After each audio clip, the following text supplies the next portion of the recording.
Hey guys, welcome back. Rich here from RW Hobbies, part number 6 of Kinetic's A-18D build. In this part, we're going to do the weathering, so let's go ahead and get started.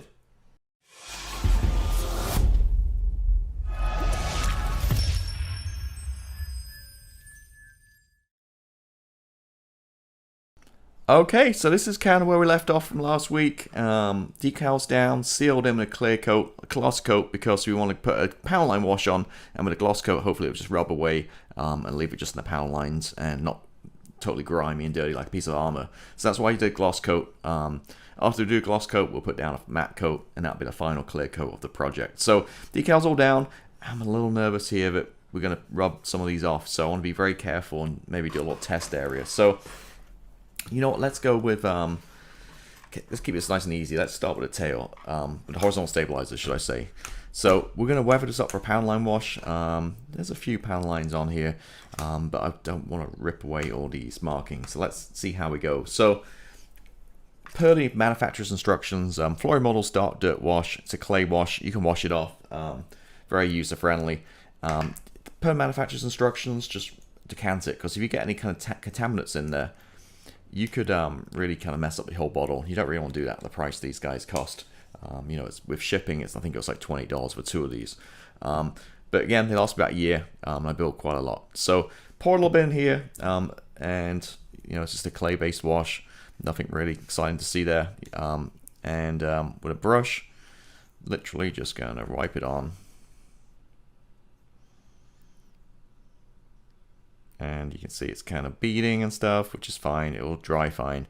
And as easy as that. So basically gonna do that on the whole surface. Let it dry for about 20-30 minutes, come back and we'll wipe it off with a paper towel. So I'm actually gonna get a paper towel right now to rest it on, so I get my mat my nice new mat nice and dirty. So simple as that. Let it dry 20-30 minutes, we'll come back, wipe it off, and fingers crossed we'll leave the decals behind. Alright, so went ahead and wiped these off. Not we can really see much. That's a little bit of dirt. Did the wing and the back here, and as predicted, it lost a couple of decals back here. Not a biggie. The main tiger stripes are still there. Did think I'd take one off somewhere else, somewhere. So yeah, I've done the back end here. You can see it's a little bit grimier and dirtier. And now I'm gonna go ahead and kind of walk you through the process. So just take a bit of paper towel and lick it, because the moisture really helps kind of remove the stuff a little bit easier. And with all these decals, I don't want to leave this thing on for too long, because I don't want to like bed it in there. I want to, again, don't want to rip all these decals off. So just, you know, 20-30 minutes, and then just wipe it off gently, and you can kind of see it's leaving in the lines. Again, I'm being very careful here, as I normally wouldn't normally be quite as careful, but again, I don't want to rip these decals off. So I'm just kind of moving the main bulk away. Very careful on these flaps too, because obviously very fragile.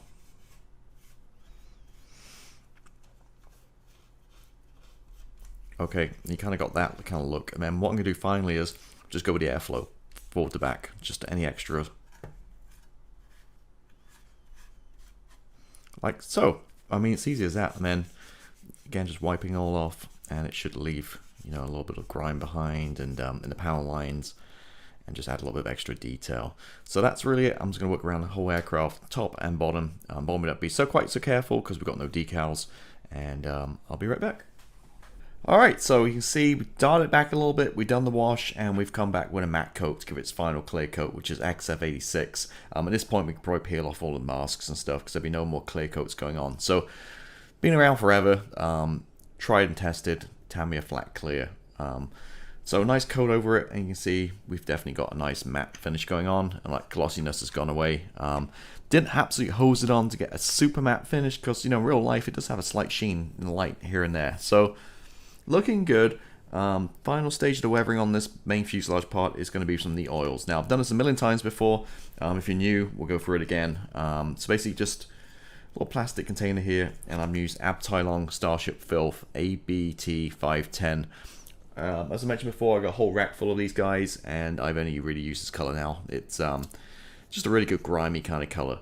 And so don't worry about buying, you know, 50 different colors, because this one, I've had it several years, and you can see I've got tons left, because we're going to use a very small amount.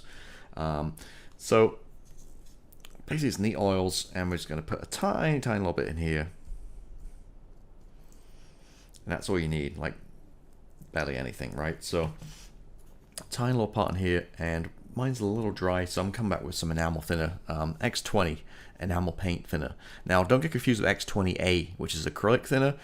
It's a blue top and it's enamel thinner. Use any kind of decent enamel thinners really for this. And I don't want much at all, just a little tiny bit just to help it flow. So a pet here, just literally one drop. If it falls, there we go. And that is really all we need. Just softens up a little bit, gets a little bit easier to work with. And all I'm going to do is a couple of brushes here. I've got a stiffer brush to blend, and I've got just a regular paint brush. It's getting a little bit old now. And just going to basically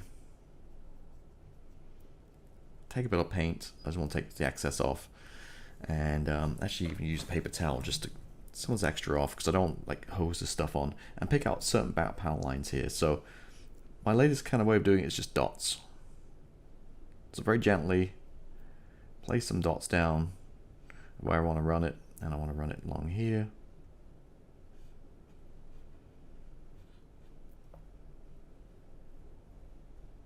Like so. And my other brush, I'm just going to blend it along the panel line. So, and you can see a little goes a long way. And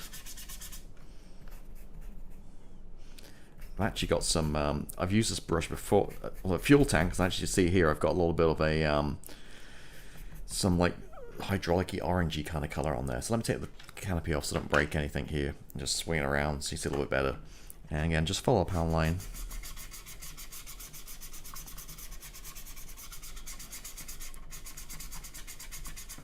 And this stuff does take a day or two to dry, so if you're not happy with what you got going on, just with a simple Q-tip, you can just rub it, blend it in with this, or you can rub it off, or if I dip one drop of enamel thinner with this, it'll wipe the whole thing off. So, if you mess it up or not happy with the colors or whatever, you can definitely go back in and change some stuff here. So I'm just kind of clean this brush off a little bit more, and come back a little bit more the darker color.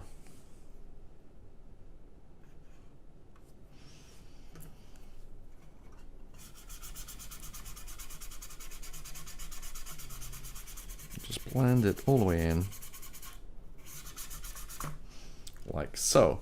We can add a little bit more on here too. We can follow maybe this panel line.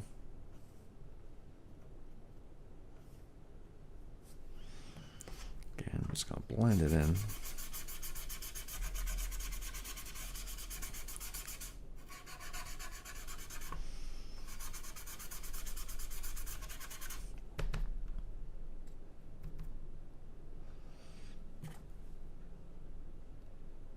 I'm actually going to add a little bit of thinners to this just to kind of help it flow a little better. So again, a little bit of thinners goes a long way on this. So I can wipe away as much of the excess as I can.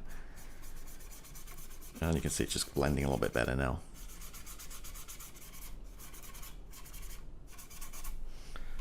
So that's essentially it. So you can see what I've done that wing compared to the other wing, and it just adds a little bit of grime and dirt and stuff to it. And I'm not going to go too crazy this one, because I'll pick out certain areas, power lines along the middle and around the aircraft. I'll take these off too so I don't break them.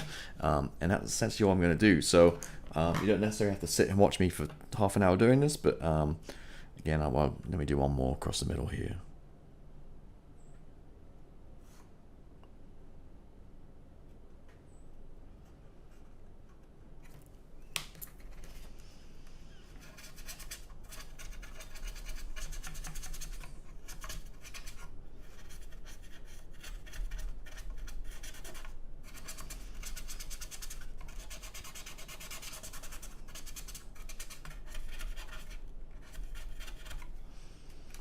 And that is essentially it. So I'm just going to go around a few more areas. I don't want to, again, grime this up too much. Actually, this might be a little too much. So again, with a little bit of enamel thinner, I can just wipe this away a little bit and dial it back. If it's a little bit too in your face, I think maybe some of this. But there we go. So I'm going to go around the rest of the aircraft, and I'll be right back. And we are done. Simple weathering, quick wash, some neat oil thrown down, nothing crazy. Again, this isn't a Russian warbird sat in the middle of the Baltic for 25 years. This is no, it's not gonna be that dirty. I don't think this isn't even used on the carriers. I don't think this well, it's the Marine Corps one, isn't it? So it isn't. It's used from land bases, right? So it's not going to be all salt stained and all that kind of stuff. So probably went, as always, probably above and beyond in terms of weathering. But that's how I am. I just don't want like a shiny aircraft on my display shelf, because they're not like that. I like them a little bit more used, but not necessarily abused. So finished it off, as you can see here, looking good. I really didn't do too much on the underside, to be honest with you. Just a few little bits here and there, just mainly because you're not going to see it. It's going to be on the base. It's not going to be in the air or anything like that. So this will matter out a little bit of time. It will take a day or two to fully dry, so watch your fingerprints, that kind of stuff. Also peeled off the mask. The canopy's looking okay. I was a little bit nervous about the front. I thought I crushed the HUD, and I thought the filling and stuff we did, we probably cracked it or ruined it, but it's looking okay. No problems at all. A little bit of bleed here and there. Usual thing, just with a toothpick, just rub off any extra paint on the edges, and it seems to work pretty well. And another thing to remember too is, if you see these things in real life, the canopies are not shiny and sparkling. There's not cracks, but there's scratches and there's marks and stuff all over them. So anyway, that's how we're kind of looking thus far. And the kind of weathering stage. So as you remember, we already did all these kind of guys earlier on. We did like the fuel tanks and all that kind of stuff. I don't know if you heard my previous parts, but the old pilot figures we're going to do, it was confirmed by Redoke that this guy is in fact too small, which you can tell obviously by looking side by side. So they're sending me out a replacement free of charge. So if you have any Redoke figures, again, check the sizing on them, and don't be frightened to reach out to them if they are looking incorrect, because like I said, there's definitely a disparity between sizes on these two guys. So yeah, we still got the figures paint up, put in the cockpit. So obviously the legs need to be cut off, I think, to fit on the seats, because they're not going to fit in there like this way. But anyway, that was a little bit of visual interest. All the stuff to add on at the very end, but I think next part really be just kind of wrapping it up with the gear doors, getting the gear on. I've started to paint it already, and kind of go from there. So thank you for watching. I know it's been kind of really brief the last couple of weeks, but it's not really too much to see as we finish this up. Have a great week, and I'll see you next time. Bye.